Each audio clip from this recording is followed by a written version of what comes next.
หญิงเมียงงู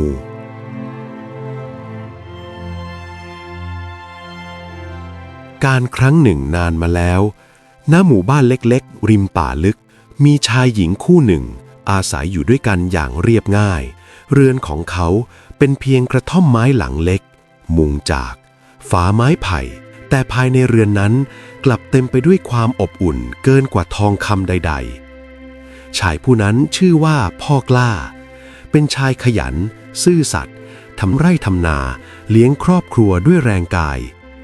ส่วนหญิงผู้เป็นภรรยาชื่อว่าแม่จันนางเป็นหญิงใจดีอ่อนโยนรู้จักอดออมและรักสามีด้วยใจบริสุทธิ์ทั้งสองรักกันมั่นคงไม่เคยคิดนอกใจไม่เคยหลงในทรัพย์สินแม้จะยากจนแต่ทุกมื้ออาหารที่กินร่วมกันกลับมีรสหอมหวานแห่งความรักเจืออยู่เสมอไม่นานนักแม่จันก็ให้กำเนิดบุตรสาวคนหนึ่งเด็กหญิงมีผิวขาวนวลดวงตาใสซื่อร้องไห้เสียงดังตั้งแต่แรกเกิดพ่อกล้าอุ้มลูกแนบอกด้วยหัวใจที่พองโตเขาตั้งชื่อบุตรสาวว่าคำเอื้อยเพราะหวังให้นางเป็นที่พึ่งพิงเป็นความเอื้ออาทรของครอบครัวในยามยากหลายปีผ่านไปชีวิตนั้นแม้จะลำบากแต่ก็เปี่ยมไปด้วยรอยยิ้มพ่อแม่ลูกช่วยกันทำนาเก็บผักหาปลายามเย็นก็ล้อมวงกินข้าวพูดคุยหัวเราะใต้แสงตะเกียงอย่างมีความสุขแต่โชคชะตาของมนุษย์มักไม่ยั่งยืนดั่งคำสาบานเมื่อคำเอื้อยอายุได้เพียง10 ขวบแม่จันเริ่มล้มป่วยอย่างไม่มีสาเหตุร่างกายสู้ผอมไข้ขึ้นไม่หยุดแม้จะลองต้มยาสมุนไพรจากหมอพื้นบ้านแล้วก็ตามอาการกลับทรุดลงวันแล้ววันเล่าคืนหนึ่งใต้แสงจันทร์ซีดสลัวแม่จันเรียกสามีและลูกสาวมานั่งใกล้ๆนางใช้แรงเฮือกสุดท้ายจับมือพ่อกล้าไว้แน่นแล้วพูดเบาๆว่าพ่อของลูกหากข้าไม่อยู่แล้วขอให้เจ้าดูแลคำเอื้อยให้ดีอย่าปล่อยให้ความทุกข์พาเจ้าหลงทางลูกของเราต้องเติบโตด้วยความดีคำพูดนั้นยังไม่ทันจบลมหายใจของแม่จันก็แผ่วลงดวงตาที่เคยอ่อนโยนปิดลงอย่างสงบเสียงร้องไห้ของพ่อกล้าและลูกคำเอื้อยดังก้องทั่วป่าในคืนนั้นความรักที่เคยอบอุ่นกลับกลายเป็นความว่างเปล่าในพริบตาและนับจากวันนั้นเงาแห่งความเศร้าก็เริ่มคืบคลานเข้าสู่ชีวิตของสองพ่อลูกโดยที่ไม่มีผู้ใดล่วงรู้เลยว่าโศกนาฏกรรมนี้จะเป็นจุดเริ่มต้นของโชคชะตาอันยิ่งใหญ่และน่าหวาดหวั่นในภายภาคหน้าหลังจากวันที่แม่จันจากไปเรือนไม้หลังเล็กที่เคยอบอุ่นกลับเงียบงันราวกับไร้ชีวิตเสียงหัวเราะที่เคยดังยามเย็นเหลือเพียงเสียงลมพัดผ่านฝาไม้ไผ่พ่อกล้าไม่เหมือนเดิมอีกต่อไปชายผู้เคยขยันขันแข็งกลับนั่งเมออยู่หน้าบ้านตั้งแต่เช้าจรดค่ำดวงตาแดงช้ำราวกับไม่เคยหลับเต็มอิ่มเขามักมองไปยังที่นอนว่างเปล่าของภรรยาแล้วถอนหายใจยาวครั้งแล้วครั้งเล่าคำเอื้อยแม้จะยังเป็นเด็กแต่ก็รับรู้ได้ถึงความเศร้าที่หนักอึ้งในบ้านนางช่วยพ่อหุงข้าวซักผ้าตักน้ำทำทุกอย่างเท่าที่เด็กหญิงคนหนึ่งจะทำได้หวังเพียงให้พ่อยิ้มขึ้นมาบ้างแต่ความทุกข์ของผู้ใหญ่มันหนักหนาเกินกว่าหัวใจเด็กจะเยียวยาได้ไม่นานนักพ่อกล้าเริ่มหันไปพึ่งสุราแรกเริ่มเพียงดื่มเพื่อกลบความเศร้าแต่วันแล้ววันเล่าแก้วเหล้าก็กลายเป็นเพื่อนแท้ในยามค่ำคืนเมื่อเหล้าเข้าปากน้ำตาที่กลั้นไว้ก็ไหลออกมาพอกล้าร่ำไห้เรียกชื่อแม่จันซ้ำแล้วซ้ำเล่าบางคืนถึงกับพูดกับความว่างเปล่าราวกับภรรยายังนั่งอยู่ตรงหน้าร่างกายของเขาค่อยๆอิดโรยแรงงานที่เคยมีกลับลดลงนาที่เคยเขียวขจีเริ่มรกร้างข้าวในยุ้งก็พร่องลงทุกวันคำเอื้อยมองดูพ่อด้วยหัวใจร้าวรานยามค่ นางแอบนั่งร้องไห้เงียบๆใต้ถุนบ้าน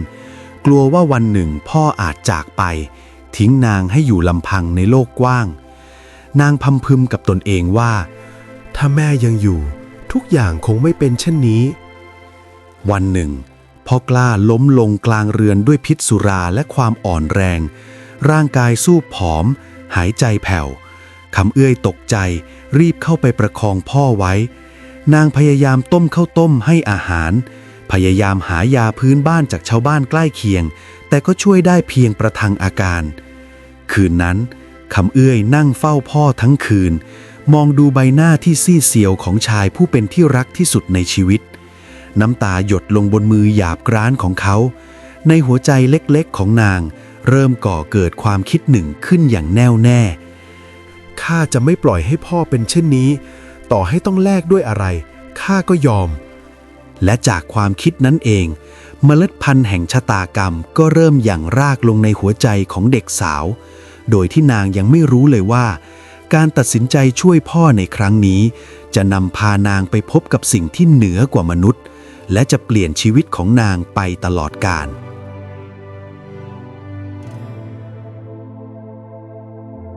เช้าวันหนึ่งหมอกขาวลอยต่ำปกคลุมหมู่บ้านคำเอื้อยลุกขึ้นแต่เช้ามืดหุงข้าวต้มน้ำก่อนจะเดินไปนั่งข้างพ่อกล้าที่นอนซมอยู่บนเสื่อเก่าๆพ่อกล้าลืมตาขึ้นเล็กน้อยมองลูกสาวด้วยแววตาอ่อนแรงเขาพยายามยิ้มแต่รอยยิ้มนั้นกลับเต็มไปด้วยความเจ็บปวดแล้วพูดช้าๆว่าเอ้ยพ่อคงอยู่ได้อีกไม่นานเจ้าอย่าลำบากเพราะพ่อเลยคำพูดนั้นราวกับมีมีดกรีดลงกลางใจเด็กสาวคำเอื้อยสายหน้าน้ำตาคลอไม่จริงค่ะพ่อแม่เคยบอกให้เอื้อยดูแลพ่อเอื้อยจะไม่ยอมให้พ่อเป็นอะไรเด็ดขาดเมื่อพูดจบนางก้มลงกราบพ่อแล้วลุกขึ้นด้วยสายตาแน่วแน่ในใจนางได้ตัดสินใจแล้วคำเอื้อยจำได้ว่านางเคยได้ยินชาวบ้านผู้เฒ่าเคยเล่าว่าในป่าลึกทางทิศตะวันตกมีสมุนไพรศักดิ์สิทธิ์สามารถถอนพิษฟื้นกำลังและยืดลมหายใจของผู้ใกล้ตายได้แต่สมุนไพรนั้นไม่มีใครกล้าเข้าไปหาเพราะป่านั้นเป็นป่าทึบมีแต่ทางเข้าไม่มีทางออกทั้งยังมีสัตว์ร้ายมีพูดผีและตำนานเล่าขานถึงว่าในป่านั้นมีผู้ปกป้องหลายคนที่เคยเข้าไปแต่ไม่มีใครกลับออกมาอีกเลยแม้จะหวาดกลัวแต่ความรักที่มีต่อพ่อกลับใหญ่กว่าความกลัวทั้งหมดคำเอื้อยเตรียมย่ามผ้าใส่ข้าวนิดหน่อยมีดสั้นและตะกร้าไม้ไผ่ก่อนจะก้มลงกราบพ่ออีกครั้งท่านพ่อเจ้าคะรอเอื้อยนะเอื้อยจะกลับมาพร้อมยาพ่อห้ามจากไปก่อนเอื้อยกลับมาพ่อกล้าพยายามห้ามแต่เสียงแผ่วเบาเกินกว่าจะรั้งลูกสาวไว้เขาได้แต่หลับตาน้ำตาไหลซึมออกมาช้าๆอย่างสิ้นหวังคำเอื้อยออกเดินทางเข้าสู่ป่าลึกต้นไม้สูงใหญ่บดบังแสงแดดเสียงนกเสียงสัตว์ป่าดังแว่วรอบด้านยิ่งเดินลึกเข้าไปทางก็ยิ่งมืดและรกทึบหัวใจนางเต้นแรงมือที่จับมีดเริ่มสั่นแต่ก็ยังเดินต่อไปไม่หันหลังกลับนางเดินแต่เช้าจนแสงแดดเริ่มรำไรคำเอื้อยมาถึงที่หนึ่งที่มีต้นไม้สูงใหญ่รากไม้โผล่ขึ้นจากหน้าดินนางได้กลิ่นหอมแปลกประหลาดลอยมากับสายลมกลิ่นนั้นหอมเย็นและชวนให้จิตใจสงบนางเดินตามกลิ่นนั้นไปจนมาถึงลานป่าเล็กๆกลางลานนั้นมีสมุนไพรหลายต้นใบสีเขียวเข้มเรืองแสงจางๆราวกับมีชีวิตนางตะลึงงันพลางพูดขึ้นว่านั่นมันยาศักดิ์สิทธิ์นี่แต่ทันทีที่นางก้าวเข้าไปใกล้พื้นดินก็สั่นสะเทือนเบาๆเสียงเลื้อยครืดคราดดังขึ้นจากพุ่มไม้รอบด้านเงาดำยาวใหญ่ค่อยๆเลื้อยออกมาจากความมืดดวงตาเรืองแสงสีทองจ้องมองนางไม่วางตาหัวใจคำเอื้อยแทบหยุดเต้นร่างกายแข็งค้างลมหายใจติดขัดและในวินาทีนั้นเองนางก็รู้ว่าสิ่งที่ยืนอยู่ตรงหน้ามิใช่งูธรรมดาแต่คือพญางูผู้ครองป่าตำนานที่ผู้คนหวาดกลัวมาตลอดหลายชั่วอายุคน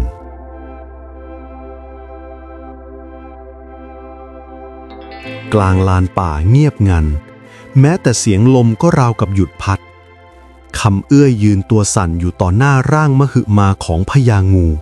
เกล็ดของมันเป็นสีเขียวเข้มแซมทองสะท้อนแสงรำไรใต้เงาไม้ลำตัวยาวใหญ่ขดรอบลานป่าดวงตาสีทองคู่นั้นมองทะลุเข้าไปถึงหัวใจของเด็กสาวคำเอื้อยค่อยๆคุกเข่าลงวางมีดสั้นลงกับพื้น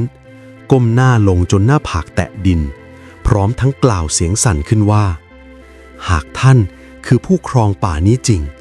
ข้าขออภัยที่ล่วงล้ำข้ามาเพียงเพื่อขอยาช่วยชีวิตบิดาของข้าก็เท่านั้นเสียงของนางสั่นแต่เปี่ยมไปด้วยความจริงใจพญางูจ้องมองอยู่นานก่อนจะเปล่งเสียงทุ้มต่ำแม้ปากมันจะไม่ขยับเลยก็ตามดังก้องและหนักแน่นไปทั่วลานป่ามนุษย์ตัวน้อยเจ้าไม่กลัวความตายหรือสมุนไพรพวกนั้นคือของที่มนุษย์ไม่มีผู้ใดมีสิทธิ์ครอบครองน้ำตาของคำเอื้อยหยดลงบนผืนดินนางเงยหน้าขึ้นช้าๆแล้วสบตากับพญางูโดยไม่หลบหนีข้ากลัวเจ้าค่ะแต่ข้ากลัวยิ่งกว่าที่ต้องเสียท่านพ่อไปหากชีวิตข้าสามารถแลกกับชีวิตของท่านพ่อได้ข้ายอมทุกประการคำตอบนั้นทำให้พญางูเงียบไปชั่วครู่ดวงตาทองส่องประกายแปลกประหลาดราวกับกำลังชั่งน้ำหนักหัวใจของมนุษย์ตรงหน้าแล้วพญางูก็เลื้อยเข้ามาใกล้ลำตัวใหญ่ขดล้อมคำเอื้อยไว้แต่ไม่บีบรัดเพียงโอบล้อมราวกับกำแพงแล้วกล่าวอีกว่าความกตัญญูของเจ้ามิได้พบง่ายในหมู่มนุษย์ข้าจะให้สมุนไพรแก่เจ้าแต่จะไม่ให้เปล่าหัวใจคำเอื้อยเต้นแรงนางก้มศีรษะลงอีกครั้งไม่ว่าท่านจะขอสิ่งใดหากข้าทำได้ข้ายอมทั้งหมดพญางูชะงักก่อนเอ่ยถ้อยคำที่ทำให้ป่าทั้งผืนสั่นสะท้านเมื่อถึงเวลาที่ข้าเรียกหาเจ้าต้องกลับมาที่นี่เพื่อเป็นชายาข้าคำเอื้อยนิ่งงันโลกทั้งใบเหมือนหยุดหมุนนางไม่เคยคิดว่าคำขอจะหนักหนาเกินกว่าชีวิตเช่นนี้หัวใจเด็กสาวเต็มไปด้วยความหวาดกลัวสับสนและเจ็บปวดแต่ภาพของพ่อที่นอนรอความตายก็ผุดขึ้นในใจอย่างชัดเจนนางหลับตาแน่นน้ำตาไหลอาบแก้มแล้วพยักหน้าช้าๆข้าสัญญาหากพ่อของข้ารอดชีวิตกลับมาเมื่อใดท่านเรียกหาข้าจะกลับมาโดยไม่หลบหนีพญางูคลายลำตัวออกเลื้อยถอยกลับไปยังพุ่มไม้ก่อนที่สมุนไพรต้นหนึ่งจะหลุดออกจากดินแล้วตกลงตรงหน้าคำเอื้ออย่างน่าอัศจรรย์ก่อนพญางูจะเลื้อยหายไปมีเสียงหนึ่งดังขึ้นว่าจงจำคำสาบานของเจ้ามนุษย์ที่ผิดคำสัตย์จะได้รับผลกรรมอันสาหัสเมื่อเสียงนั้นเงียบหายลานป่าก็กลับสู่ความสงบราวกับไม่มีสิ่งใดเกิดขึ้นคำเอื้อยกอดสมุนไพรไว้แน่นหัวใจสั่นไหวนางรู้ดีว่าแม้จะได้ยามาแต่นับจากวินาทีนั้นชีวิตของนางจะไม่ใช่ของตนอีกต่อไปคำเอื้อยออกจากป่าลึกแม้จะเดินตามเส้นทางเดิมแต่หัวใจของนางกลับไม่เหมือนเดิมอีกต่อไปย่ามผ้าแนบอกสมุนไพรศักดิ์สิทธิ์ยังคงอุ่นราวกับมีชีวิตทุกย่างก้าวที่เดินนางได้ยินเสียงคำสาบานดังก้องในใจเมื่อถึงเวลาที่ข้าเรียกหาเจ้าต้องกลับมาที่นี่เมื่อถึงบ้านภาพแรกที่เห็นคือพ่อกล้านอนนิ่งลมหายใจแผ่วราวกับจะขาดหายคำเอื้อยแทบสุดรีบจุดไฟต้มน้ำนำสมุนไพรนั้นมาต้มอย่างระมัดระวังกลิ่นหอมเย็นแผ่ซ่านไปทั่วเรือนแม้แต่แมลงรอบบ้านยังไม่กล้าส่งเสียงเมื่อน้ำยาเสร็จนางค่อยๆป้อนให้พ่อดื่มหยดแล้วหยดเล่าด้วยมือที่สั่นเทาไม่นานนักสีหน้าพ่อกล้าก็เริ่มเปลี่ยนลมหายใจหนักแน่นขึ้นเหงื่อแตกทั่วร่างราวกับพิษร้ายกำลังถูกขับออกตลอดทั้งคืนทำเอื้อยนั่งเฝ้าไม่ห่างจนแสงอรุณแรกส่องผ่านฝาเรือน พอกล้าลืมตาขึ้นมองไปรอบๆอย่างงุนงงก่อนจะหันมาสบตาลูกสาวเอื้อยพ่อยังไม่ตายหรือคำเอื้อยปล่อยโฮก้มลงกราบอกพ่อน้ำตาแห่งความโล่งใจไหลไม่หยุดท่านพ่อรอดแล้วเจ้าค่ะพ่อรอดแล้วหลังจากวันนั้นพ่อกล้าฟื้นตัวอย่างรวดเร็วแรงกายกลับคืนเลิกเหล้าเด็ดขาดเขากลับไปทำนาดูแลบ้านเรือนดังเดิมชาวบ้านต่างพากันประหลาดใจว่าชายที่เคยใกล้ตายกลับลุกขึ้นได้ราวปาฏิหาริย์แต่ไม่มีใครรู้เลยว่าเบื้องหลังการฟื้นคืนชีวิตนั้นคือคำสาบานที่ต้องแลกกับชีวิตซ่อนอยู่ในหัวใจของลูกสาว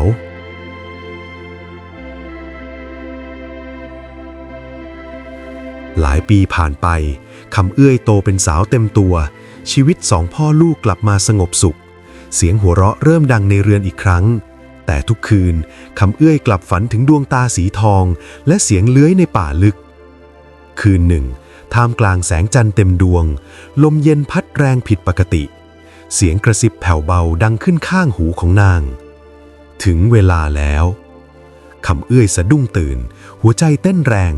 ที่ข้อมือของนางปรากฏรอยเกล็ดงูสีเขียวอ่อนเรืองแสงจางๆนางรู้ทันทีว่าวันที่อยากหลีกเลี่ยงมาเนิ่นนานได้มาถึงแล้วคำสาบานกำลังเรียกคืนเจ้าของมันรุ่งเช้าคำเอื้อยนั่งเงียบอยู่หน้าบ้านมองหมอกขาวลอยต่ำเหนือท้องนาหัวใจหนักอึ้งราวกับรู้ว่านี่อาจเป็นเช้าวันสุดท้ายที่นางจะได้มองบ้านหลังนี้ในฐานะลูกสาวพอกล้าสังเกตเห็นความผิดปกติรอยยิ้มของลูกสาวจางหายดวงตาที่สดใสกลับหม่นหมองเอื้อยลูกเป็นอันใดหรือตั้งแต่เมื่อคืนพ่อเห็นเจ้านั่งเหม่อไม่พูดไม่จาเลยคำเอื้อยเม้มริมฝีปากน้ำตาคลอนางอยากเล่าทุกอย่างอยากบอกถึงพญางูคำสาบานและโชคชะตาแต่หัวใจก็ไม่อาจทำได้นางจึงตอบพ่อไปว่าเอื้อยแค่ฝันร้ายเจ้าค่ะพ่ออย่ากังวลเลยนางลุกขึ้นจัดเตรียมอาหารเช้าอย่างเรียบง่ายทุกทวงท่าช้าและละเอียดราวกับต้องการจดจำทุกสิ่งไว้ในใจเมื่อพ่อกล้ากินเสร็จคำเอื้อยก้มลงกราบแทบเท้าท่านพ่อเจ้าคะหากวันหนึ่งเอื้อยต้องจากไปและไม่กลับมาขอให้พ่ออย่าโทษตัวเองเอื้อยทำทุกอย่างเพราะรักพ่อพอกล้าตกใจรีบประคองลูกสาวขึ้นแต่ก่อนจะได้ถามอะไรต่อคำเอื้อยก็สะพายย่ามเดินออกจากบ้านไปโดยไม่หันกลับตกเย็นคำเอื้อยกลับมาถึงลานป่าที่คุ้นเคยดวงจันทร์เต็มดวงเริ่มส่องแสงเหนือยอดไม้รอยเกล็ดงูที่ข้อมือเรืองแสงชัดเจนขึ้นทุกย่างก้าวเสียงเลื้อยดังขึ้นจากเงามืดพญางูปรากฏกายอีกครั้งสง่างามและน่าเกรงขามยิ่งกว่าครั้งก่อนแล้วก็พูดด้วยเสียงหนักว่าเจ้ามาตามสัญญาข้าดีใจที่มนุษย์ยังมีผู้รักษาคำสัตย์คำเอื้อยคุกเข่าลงน้ำตาไหลเงียบๆข้ามาแล้วขอเพียงท่านอย่าทำร้ายพ่อของข้าชีวิตทั้งหมดของข้าเป็นของท่านพญางูเลื้อยเข้ามาใกล้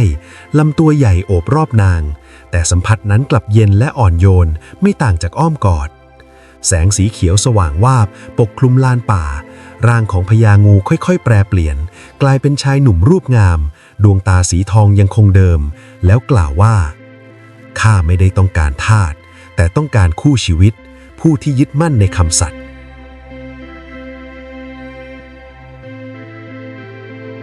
นับแต่นั้นคำเอื้อยก็กลายเป็นชายาของพญางูอาศัยอยู่ในเมืองบาดาลใต้ป่าลึก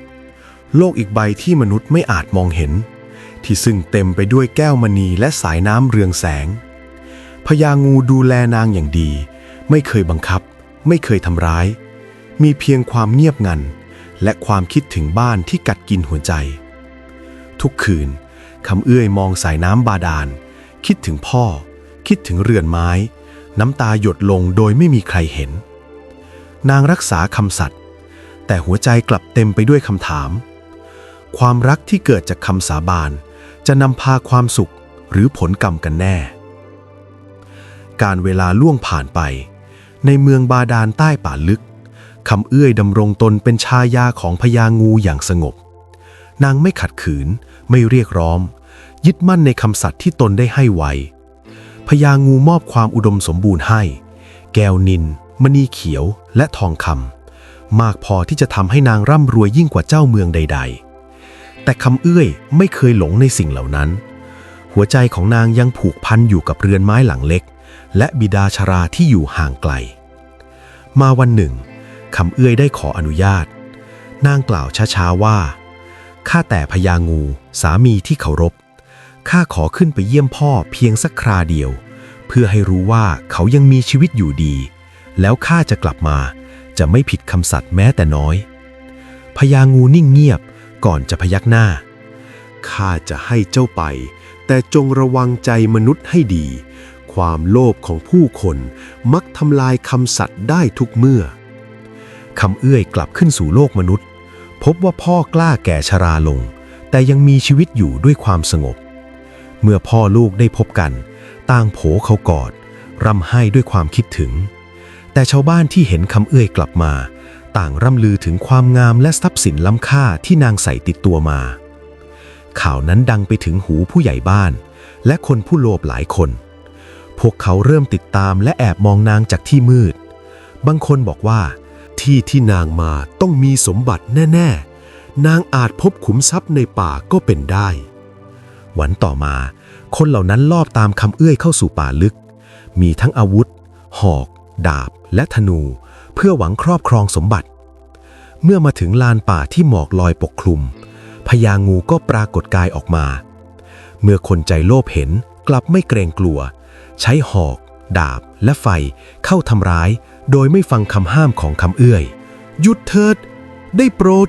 อย่าโลภจนลืมกรรมเสียงร้องนั้นไม่อาจหยุดความโลภของมนุษย์ได้พญางูคำรามกึกก้องแผ่นดินสั่นสะเทือนสายน้ำล้นผู้ที่คิดร้ายถูกกลืนหายไปกับป่าไม่มีใครรอดพ้นแต่พญางูก็ได้รับบาดเจ็บ